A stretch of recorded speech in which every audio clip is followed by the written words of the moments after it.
Dirty hands means clean theology. Can you dig it? Well, everybody, We're back. we're back in the house. Down Justin, so sorry all you long distance pals, you didn't get to hear it today. But today we're lucky enough to have Vicki Joy Anderson with us, the author of They Only Come Out at Night. We've talked to her in the past. I can't even tell you how many things went wrong that night as far as all the different mechanical or electronic issues that we had were unbelievable, and somehow God still let that episode be made. Really important information and really delving into some deep stuff that's not really talked about a lot. But we wanted to bring her back for the topic that we're going to get in today. But we'll get into that in a few minutes. But I think we should jump in to some prayer right away. What do you think, Ben? Yes, sir. All right. Dear Lord, thank you for everything you've given us. Thank you for allowing us to have this time together to really look into your word and to use that to help us make good decisions in our lives and to really seek you the way that you want us to seek you. Lord, just continue to bless us, help us reach that one person out there that really needs to hear this message. And in your name we pray, Lord. Amen. Amen. So today we decided a little bit, it's something that's been kind of eating at me a little bit because a couple weeks ago I saw an article pop up. Aaron Rodgers, the quarterback for the New York Jets, actually speaking at the psychedelic conference out in Denver, and with them legalizing the psychedelic class of drugs for even recreational use, and it's a slippery slope and a pretty scary thing. Considering, if you remember, they were the first state to legalize marijuana, and it's just kind of. We're starting to see a snowball effect, and I think it's only going to get worse. But before we get into it, Vicki, how are you doing? I'm doing great. Great to be back on, you guys. We are excited. Mm-hmm. Ben, are you excited? Yes, I'm excited. Man, a few words. It's been a day. I understand that. You got lost. You got what? Is that today that happened on the side of the road? Your car broke down? Oh, no, that was work truck. That was Tuesday. Yeah, fuel pump quit. Jeez. Luckily, we're just right outside of the plant we worked in. We still had to push it out of the road. Got a little extra workout in. Yeah, I had my workout for the day, for the week. I don't work out. Vicki, anything new happening with you? Any projects on the horizon? You could talk about the conference coming up. Yeah, yep. Go Therefore is coming up end of July in the Dayton area of Ohio. This is Dr. Mike Spalding, of course. He's been doing this for years. So we'll be out there, and all the usual suspects will be there with me, all of our favorites. My buddy Tom Dunn and Kenny C will be there. But then we've got Coach Dave and Michael Lake, David Hebner, Dr. Sharon Tenpenny, Casper McLeod. I know I'm missing people. Greg Reed will be there. He's one of my buddies. So that'll be great. I think you can still register for that. I think if you go to gotherefore.com or something like that, it might be gothereforeconference.com. But we'd love to see you out there. But yeah, everything's going great. Still going strong with Tom, doing Through the Black stuff. We're kind of taking some of the summer off.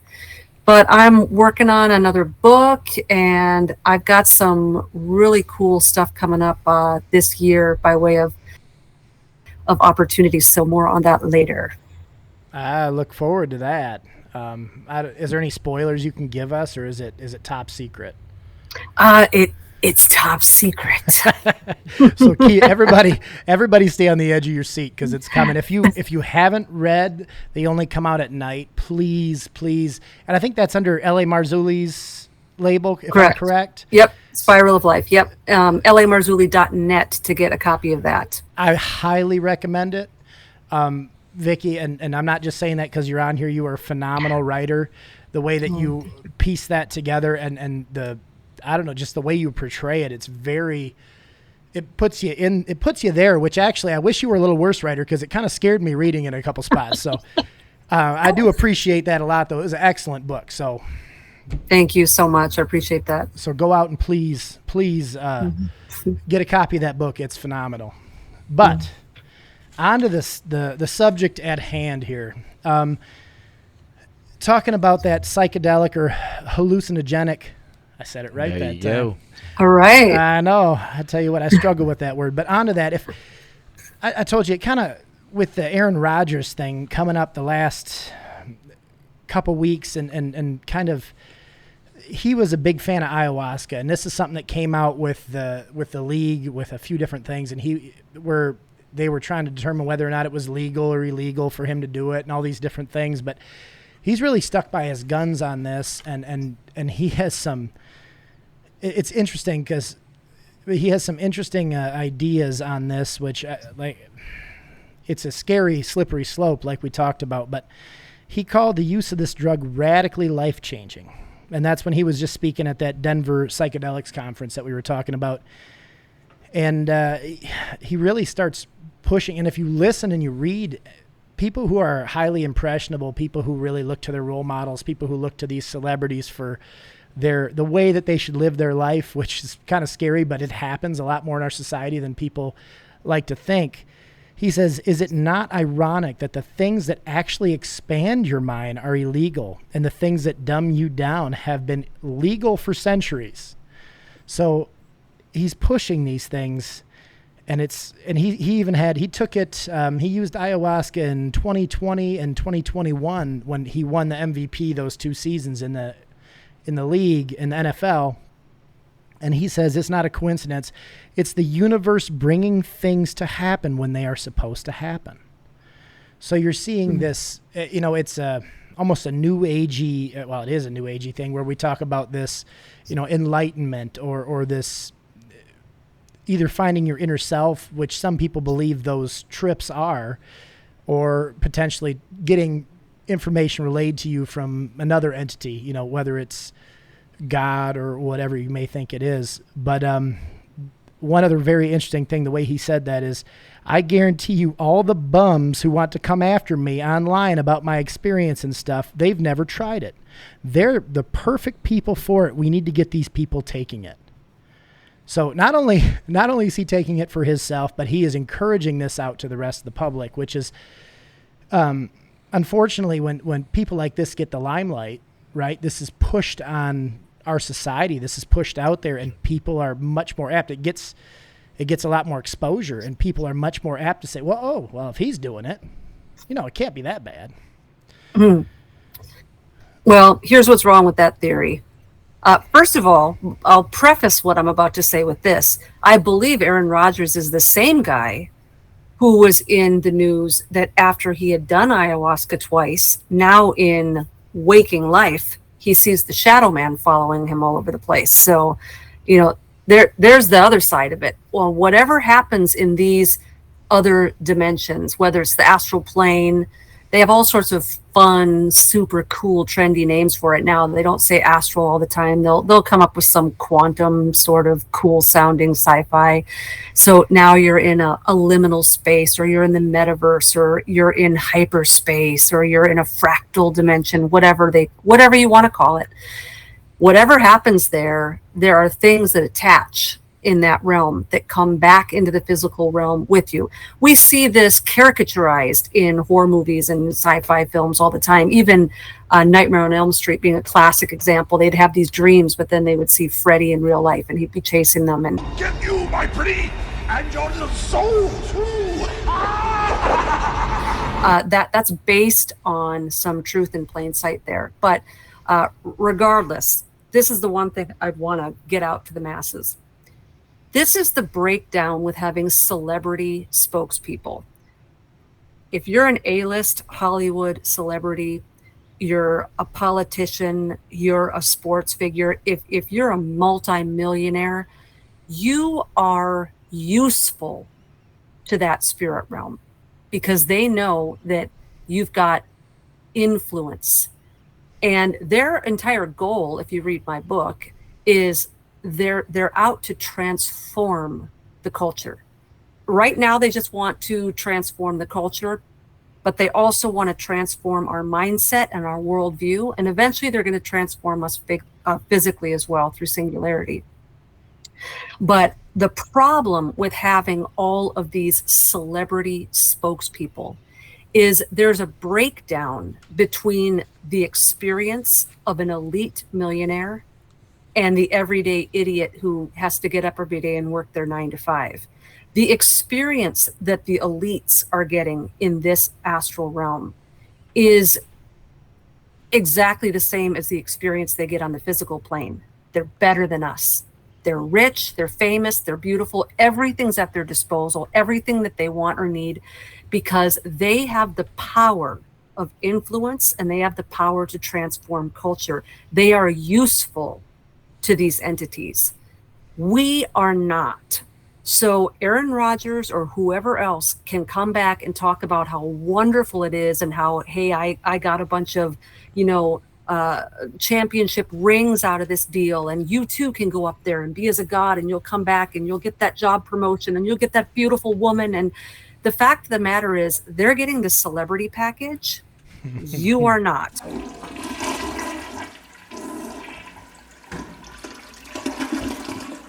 Okay, so when you go to the astral realm and you go up to the like Alamo Rent-A-Car, you're not getting the Bugatti or the Porsche. You're getting the Yugo that like is running on 2 cylinders. So don't think that Aaron Rodgers' ayahuasca trip is going to be the same package that you get, because it will not be. I guarantee it.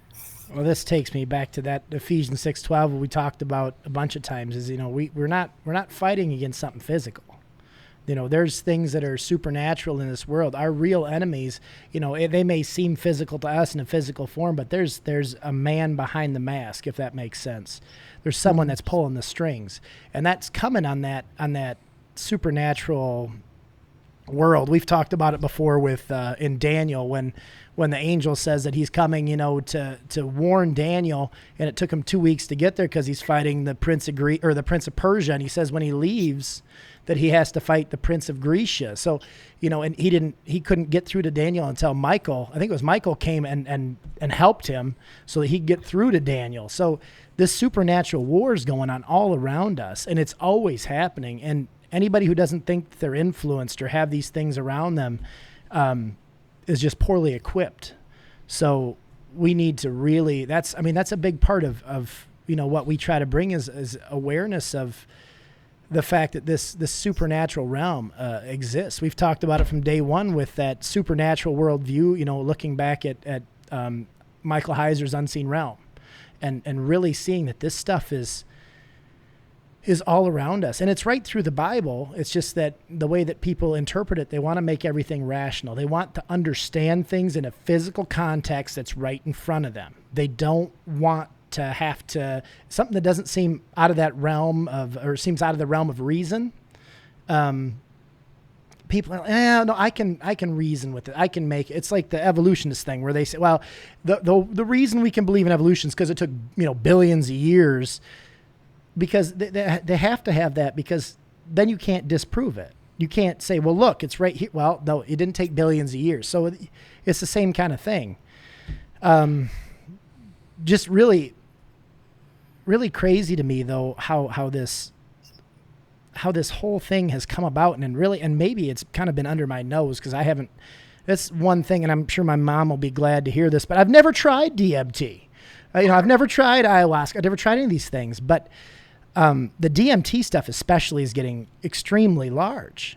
And I was just watching, and it was a couple of, actually I was listening to a seminar that a couple of guys, and I don't have their names on top of my head, and you believe it or not, in these 50 pages of notes, I don't have them written down.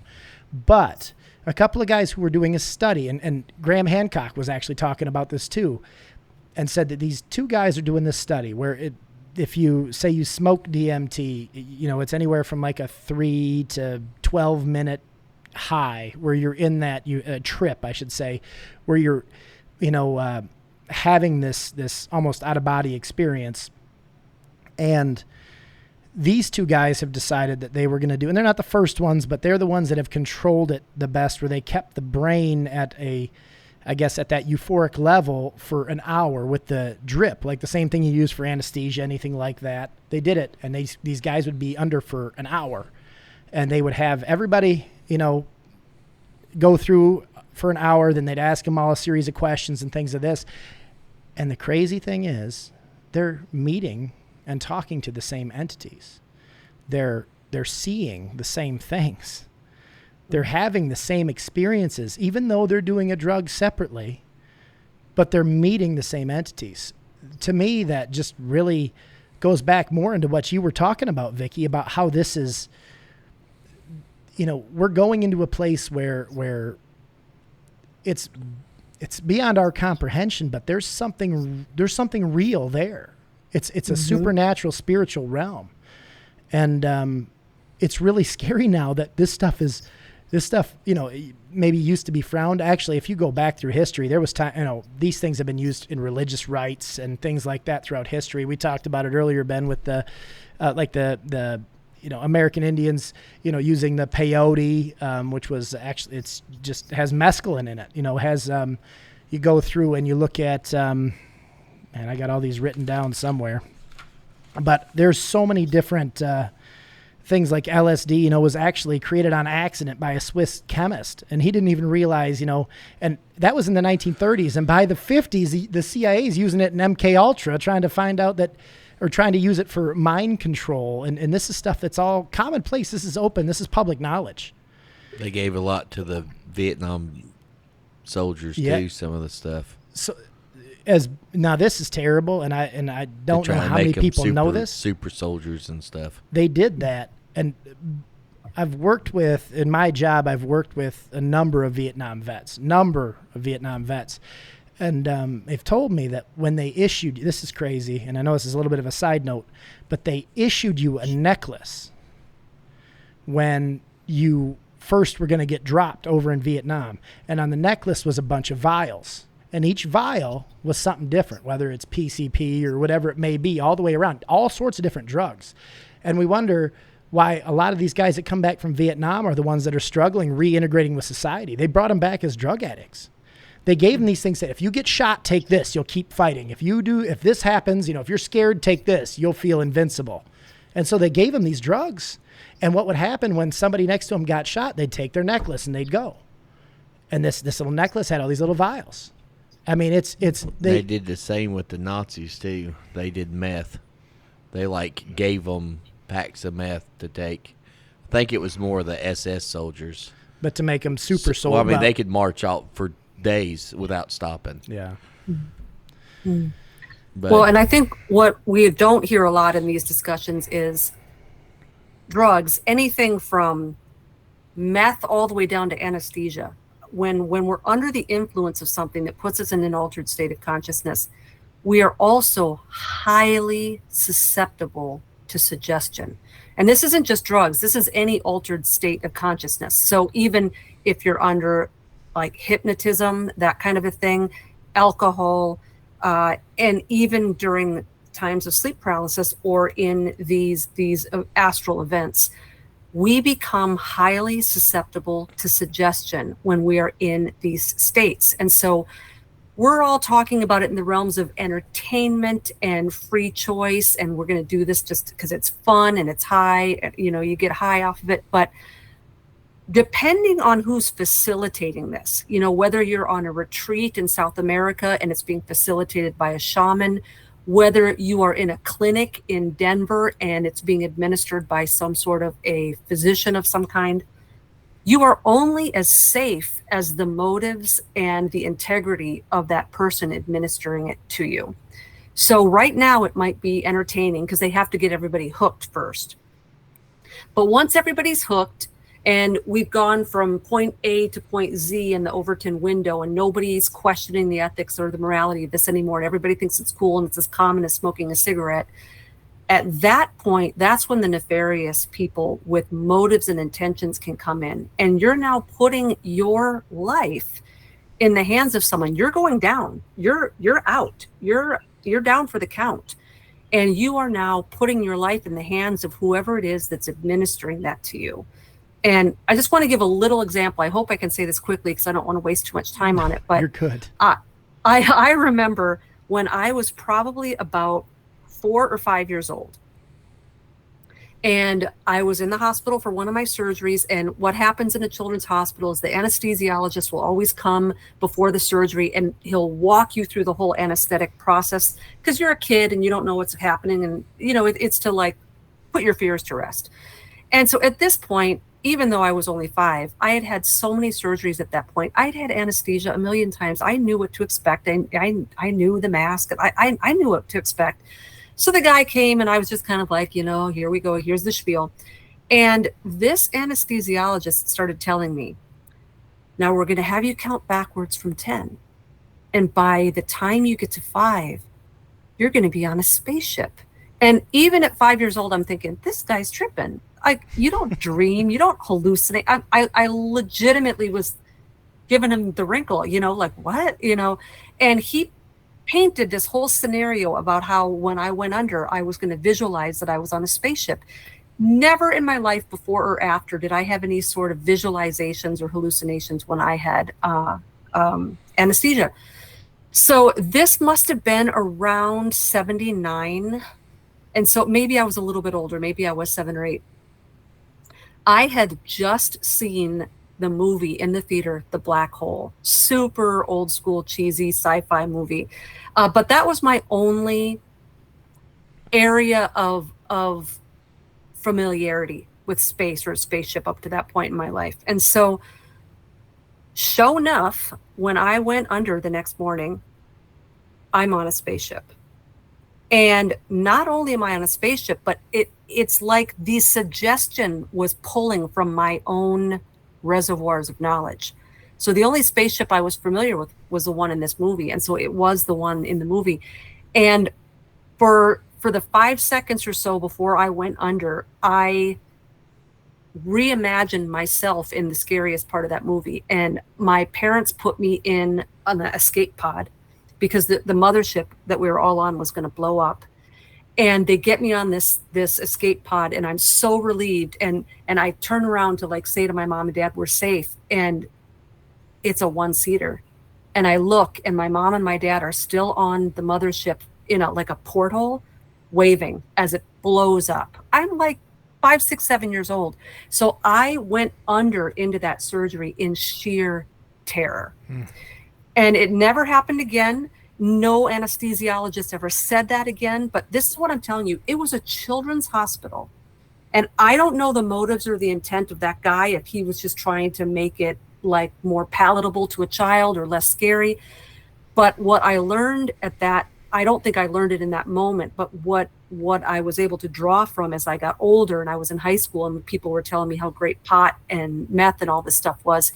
I remember asking a friend in high school, what's it like? What's it like being high? And they said, well, it's kind of like this. And they explained to me what was exactly my experience with sleeping gas, with anesthesia. And I had long, as a kid, the worst thing in the world for me was needles. And I got to a point at around 11 years old where when I had the choice between sleeping gas or a needle to fall asleep for the surgery, I started picking the needle because the sleeping gas made me so uncomfortable. It was so frightening to me to be out of control. And so I'm just saying this for people that at some point, whether there's nefarious intentions or not, you are at the mercy of another person who's administering this slow drip to you, or it's a shaman, or there's someone administering. They're taking care of the dosages. They're the ones mixing it. They're the one picking the plants, and they're the ones being able to decipher if it's what's poison or what's not. You are really taking a lot of risks. And when you're putting yourself in altered states of consciousness, and you are out like a light in the hands of someone who you don't know or necessarily trust, or doesn't necessarily have the same worldview or belief system as you, and you're at their mercy. At some point, when this crosses the line from fun entertainment into culture shifting transformation, preparing us for a new age, a new golden age, a new world order, whatever you want to call it, you better know where that tipping point is, and you better know who your friends are, because at some point the susceptibility we have to suggestion is going to really get us in trouble. And if you think I'm solid in my faith, here's my non-negotiables with what I believe about Jesus being the Messiah. And when you are in an altered state of consciousness and you're in a period of suggestibility and you're with someone who is not sharing the same worldview as you, that is the trifecta for disaster. That's pretty intense right there. The only experience I had and it's funny you said that, you brought that up, and then yours was a lot more terrifying than my experience with it. But the one time, I've been under anesthesia a bunch of times, but one time I thought, and I still don't know, that I hadn't been given enough or something, because it was weird. The ceiling started moving and changing shapes, and remember those old 80s computer screensavers that the shape bounced around off the walls and changed in colors? That's what was happening the whole time I was there. And then all of a sudden I woke up, and it was pulling my wisdom teeth, and I woke up while they were still doing it. I took the needle out of my arm, and I actually jumped out of the chair and ran through the dentist office high-fiving everybody. I high-fived the people in the chairs, getting their teeth cleaned. I high-fived the hygienist. I went to the front desk, high-fived the girls there. They gave you some good stuff. I was happy. Wow. Anyway, I was very, my wife would say something else. She would say it was pretty ridiculous, but it was. Well, I mean, you have a son just the same. I do, actually. So. You can tell he's you could tell me he's mine with just listening to him. But I guess kind of switching gears a little bit would be, the fact is, a lot of people make the argument that, some of this stuff is medicinal. It's meant to help you. It's all these things. What do you think? I mean, even, and there is some things that are, if, like, for example, marijuana actually has the ability to stunt cancer cell growth, and certain things are used the right way, but just like anything else, we can abuse it. I mean, Jesus drank wine. He just didn't drink the whole cask. You know what I mean? You got to think about the fact that, how are things being used? We are given a gift, but you can still abuse that gift. And if you go back, and this is the book of Enoch, regardless of, I know it's not canon, but we like to use some of these non-biblical references that sometimes will support the Bible and things of that nature as well. But 1 Enoch 7:2, and this is talking about the fallen angels coming down, and the fallen angels teaching humanity basically the forbidden knowledge, things from heaven that we're not supposed to know about.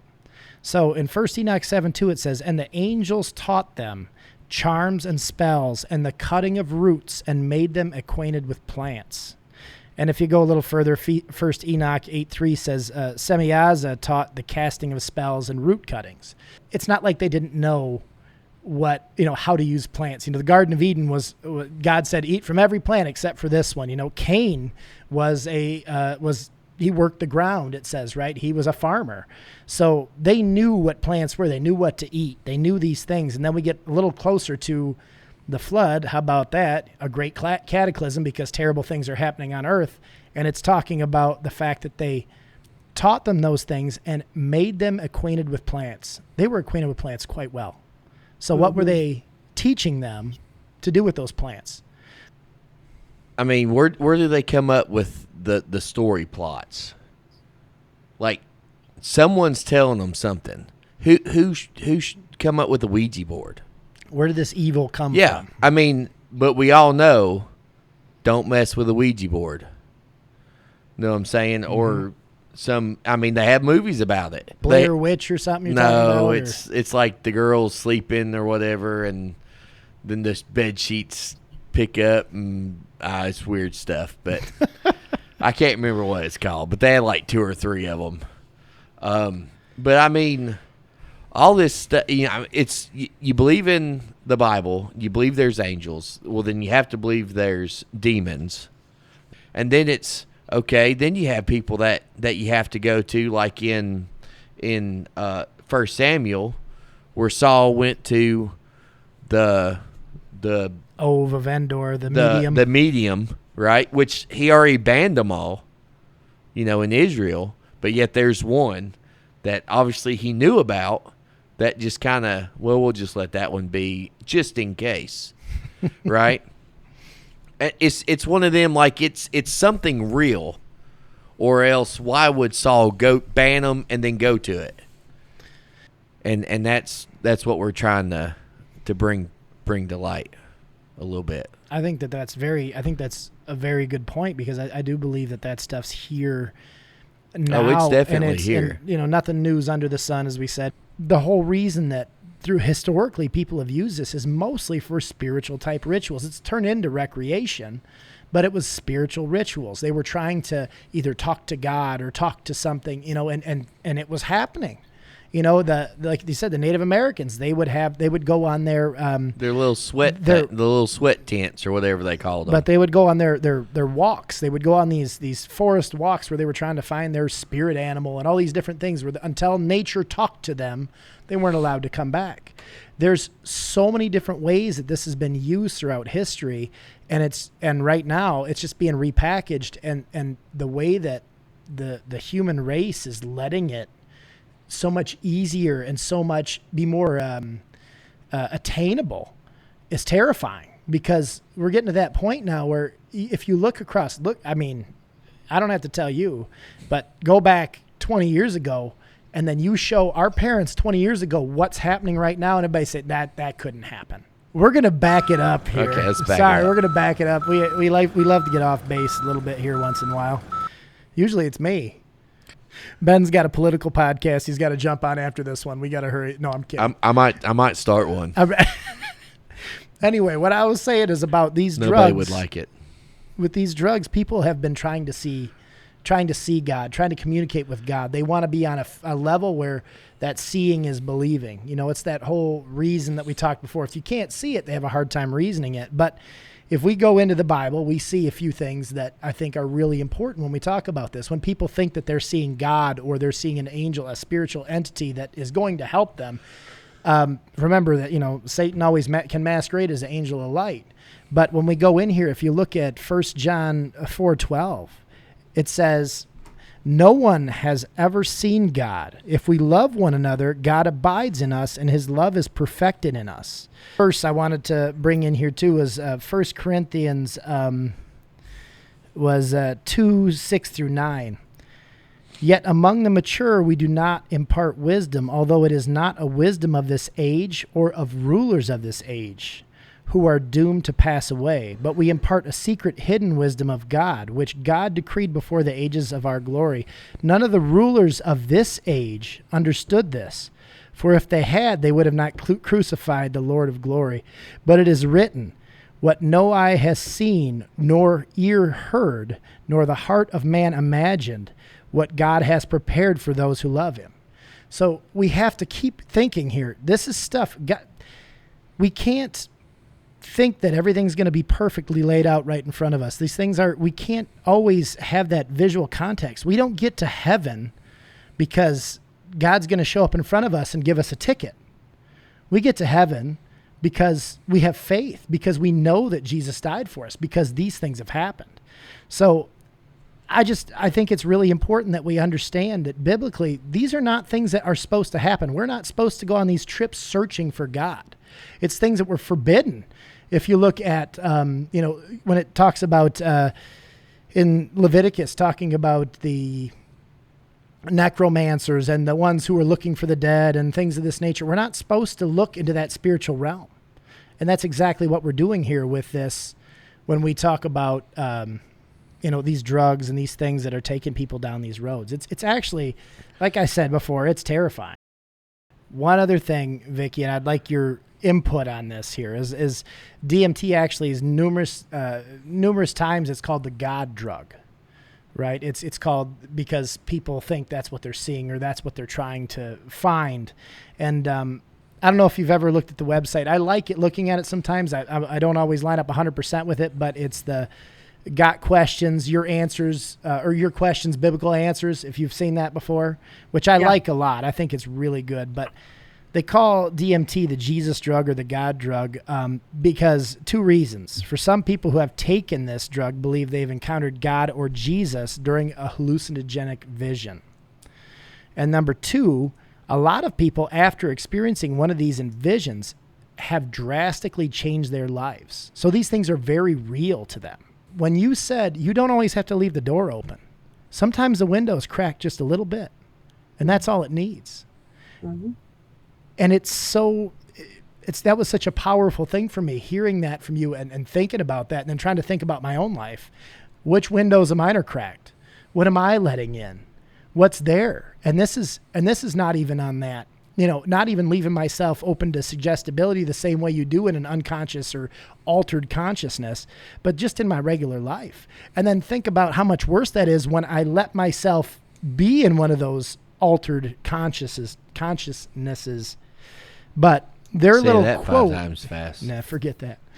Their little quote at the end of this, the way they summed up the little spiel they had on DMT was actually, I think, a really good way of looking at it. It said, yes, we should be aware of the spiritual reality that surrounds us. However, using the Jesus drug or any other drug is not the proper method of spiritual growth and awareness. A psychedelic trip is not the path to God. Jesus is the way, the truth, and the life. And God's word is the light for our path. Well, I would say if there's a drug that would say, hey, if you take this drug, you can talk to me, I'm sure Jesus would have told us. If we needed it. That's what I'm saying. Like, if it was if it was really talking to Jesus, he'd be like, hey, guys, so by the way, so when I leave and you got questions, just go smoke this little doobie over here, and we can have a one-on-one. I'm pretty sure he probably would have told us if that was the case. I've got a lot to say on this particular topic. The people that see Jesus. I agree with the got questions. People come out of these experiences spiritually transformed. That's pretty much the whole point of my book. The problem is that if these entities are preaching a gospel other than the gospel that was preached to us, their spiritual transformation isn't one that's going to lead them to Christ. And so go to Galatians 1 on that. And there was a story very recently in the news within the last several months where there was a man in South Africa, I believe, who was a high-ranking occult leader in the occult, and he was doing a ritual in his home because he wanted more influence over people. And in the midst of this ritual, a bright light appeared, and he was filled with love. And so he concluded on his own that this bright light didn't have a face or a form. It didn't speak to him. It didn't give a name. But because he felt love, and the only other time in his life he had felt love like that was when a Christian had hugged him, he determined that the light was Jesus.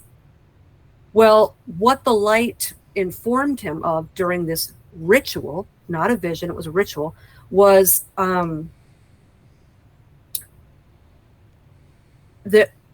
heaven is not a gated community. And what he meant by that is this man practiced homosexuality, and this bright light that he determined was Jesus was telling him, we don't close the gates on anybody up here. So the Christian community took to him, and he was all over the Christian channels and stuff. And I thought, well, the ritual worked. He wanted more influence. He went from someone that nobody had ever heard of to going viral after this ritual. And the fact of the matter is the gospel message that he received during that ritual, during that bright light that engulfed him in love, was contrary to the scriptures. And so where I'm going with this is the name Jesus lost its trademark 20, 30 years ago. You know, it used to belong to, Jesus of Nazareth. The trademark has been lost, and everyone's got a piece of this now. There's a Hindu Jesus, there's a Buddhist Jesus, there's a Theosophist Jesus, they call it Master Jesus. There is a galactic Jesus, his name is Sonata, Sonoda, I believe, Sonata. There's a Pleiades Jesus. The Galactic Federation has a Jesus. Everybody's got their own Jesus. But this is what's interesting. Most people who have these ayahuasca or these DMT trips, they will talk about an ego death. They'll talk about terror that happens first. They'll see these entities. They'll fear that they're dying. They'll talk about being taken to the brink of hell. You can talk about Megan Fox talks about this on some of the talk shows.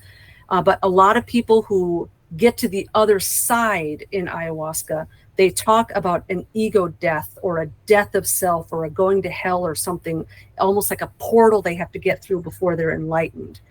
And what's interesting to me about these people that give their ayahuasca testimonies is that they talk about this bright light and they talk about love and peace and joy and all this overwhelming, orgasmic overflow glut of emotion, and how wonderful it is and beautiful everything was, and their senses were all heightened. And you got to try this because it was great. But let's compare that, because we have some biblical examples of human beings who saw Jesus in his glorified state.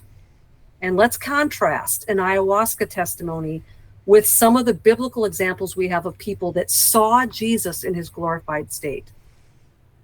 We have Peter, James, and John who went up the Mount of Transfiguration with Jesus and saw him transfigured. So they went up Mount Hermon, because that's the mount they were at, and Jesus transfigured into his glorified body in front of them.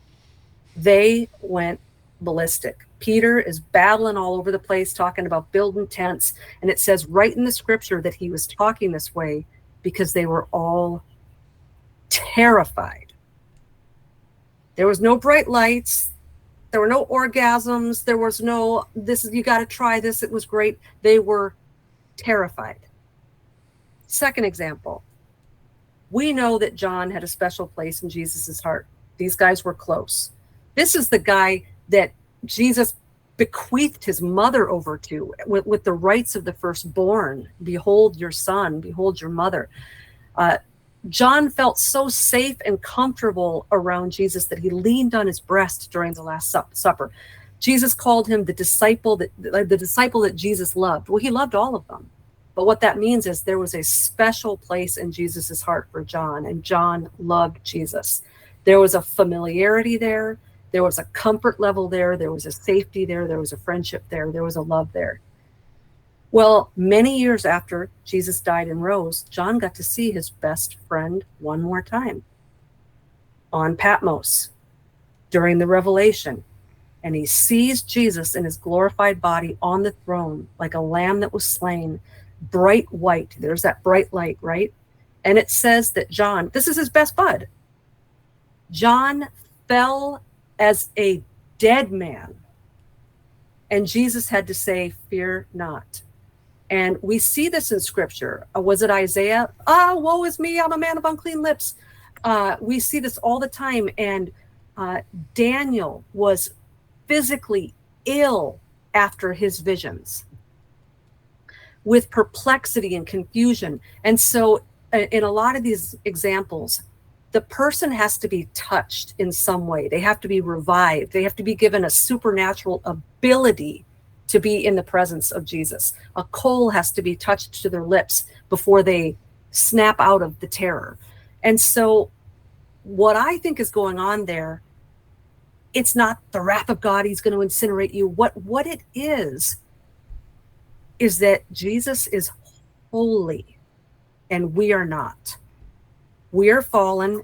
We live on a fallen world. Everything around us is in a state of deterioration. Nothing is holy. We have never experienced that feeling.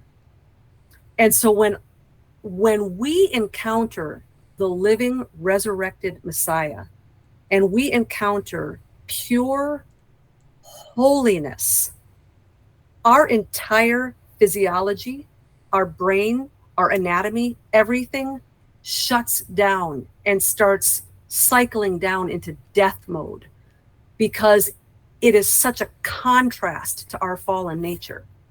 So to these DMT trippers and these ayahuasca trippers who come back, snapping their fingers and doing little dances and talking about how cool it was and how Jesus said they were awesome, and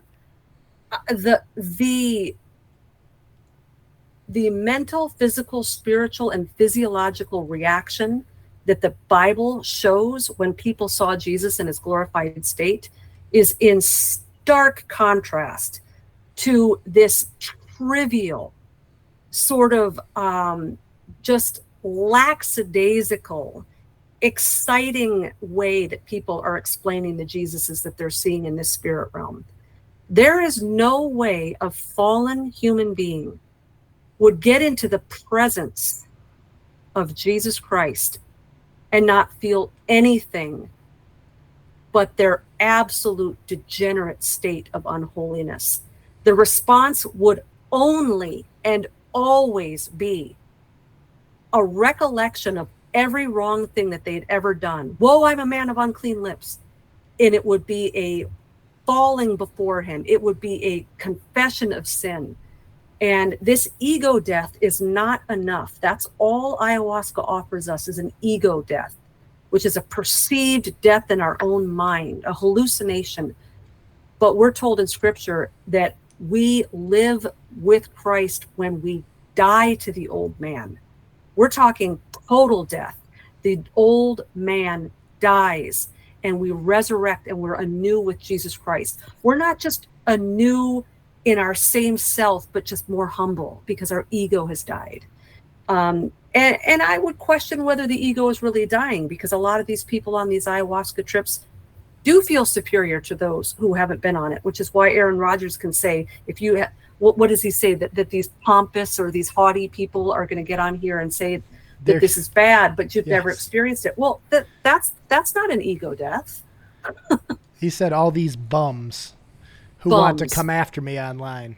But to your same point that you just said, and it kind of clicked for me when you said that, is it tells us that every tongue will confess and every knee will bow. And the way that you take that, you're going to fall to your knees because you're terrified. That's your soul. That's the judgment of those people that are going to fall short. So all those people that are standing tall thinking they're tough with their egos, the minute they get in front of that white throne of judgment, they will be on the ground the same way. And they will know they are unclean. They're impure. We all are. And I say this all the time. I said, I am no better than anybody else on this planet. There's not a person here that I am any better than. We have all sinned and we all fall short. The difference is that I know I'm saved because I've confessed that, and I know that Jesus has died for me. And I think that's such an important part, is that everybody out there is a sinner. Everybody out there has been through those things, but we all have to understand that it's our salvation, not through us, not through works, but through grace, so that no man can boast. And that's the whole, this ego death. I think that's hilarious because exactly to your point, those same people have, if not bigger egos maybe after that, because of how special they feel or things of that nature. So absolutely, they're chosen ones. If you have an encounter with a God little g or a God big G, you're going to come back with one of two conclusions. You're going to come back from that experience thinking you are a God, or you're going to come back from that experience saying there is only one God and it ain't me. And I just think that with all of this, you can be as a God. It goes all the way back to the garden, but it's very trendy now with the ascension doctrine. And you mentioned earlier Michael Heiser in the Unseen Realm and Psalm 82. And this is what I would tell people who are unfamiliar with the scriptures and who are messing with this stuff. When they hold out the promise that you will be as the God, the lowercase g, you will be as a God, I actually don't think that they're lying. Because if you go to Psalm 82, God pronounces a judgment on those little g gods, and he tells them their fate. And he said, you will die as men. So here's the good news and the bad news. The good news is they're going to make you as a God. They're going to make you like them. But guess what? Their fate is death. And that is your fate as well. Without Jesus Christ, your fate will be the same as the gods. And so they're going to keep their promise. Unfortunately, they're duping you, because it doesn't mean some sort of prestigious scepter and crown for all of eternity where everything revolves around your every little whim. It means that you'll be judged right alongside them, and you'll receive the same end game as the ones whose faulty promises were held out to you. So it disheartens me, you guys, how many people are falling for this, and this this desire we have that as long as the flesh rules and we can be lured into things because we can get whatever we want, we're in a dangerous position when the flesh gets to make all of these eternal decisions for us.